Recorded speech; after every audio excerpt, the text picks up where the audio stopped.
훈육을 위해선 체벌이 필요하다. 무슨 소리냐? 모든 체벌은 학대다. 2018년 대한민국엔 두 주장이 맞서고 있습니다. 사실 1961년 제정된 아동복지법은 아동학대에 엄격합니다. 아이들이 행복한 삶을 누릴 수 있도록 기본적인 여건을 조성하는 일을 국가의 책무로 명시했죠. 칠곡 계모 사건, 울산 계모 사건 등 심각한 아동학대 사건이 발생한 뒤 국가가 아동학대에 더 적극적으로 개입하면서 꽃으로도 때리지 말라는 말이 통용되는 문화가 뿌리 내리는 듯 했습니다.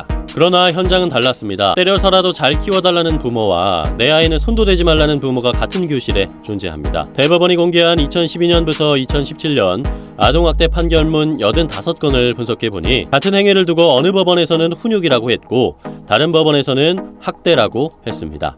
이제부터 우리는 훈육과 학대의 모호한 경계에 대해서 이야기하려 합니다.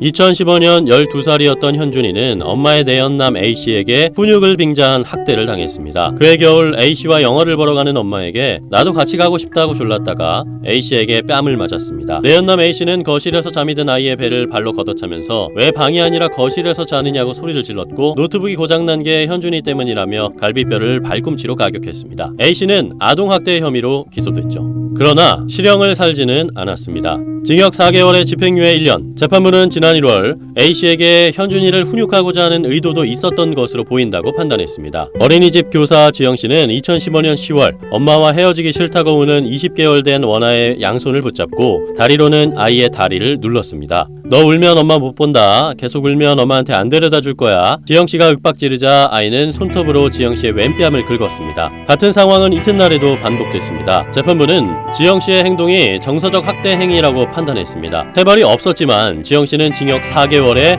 집행유예 2년을 선고받았습니다. 두 사건은 훈육과 학대의 기준을 두고 벌어지는 혼란상을 상징적으로 보여줍니다. 현준이를 무차별적으로 때렸던 내연남 A씨가 받은 처벌이 지영씨보다 가볍다는 점도 주목해볼 부분입니다.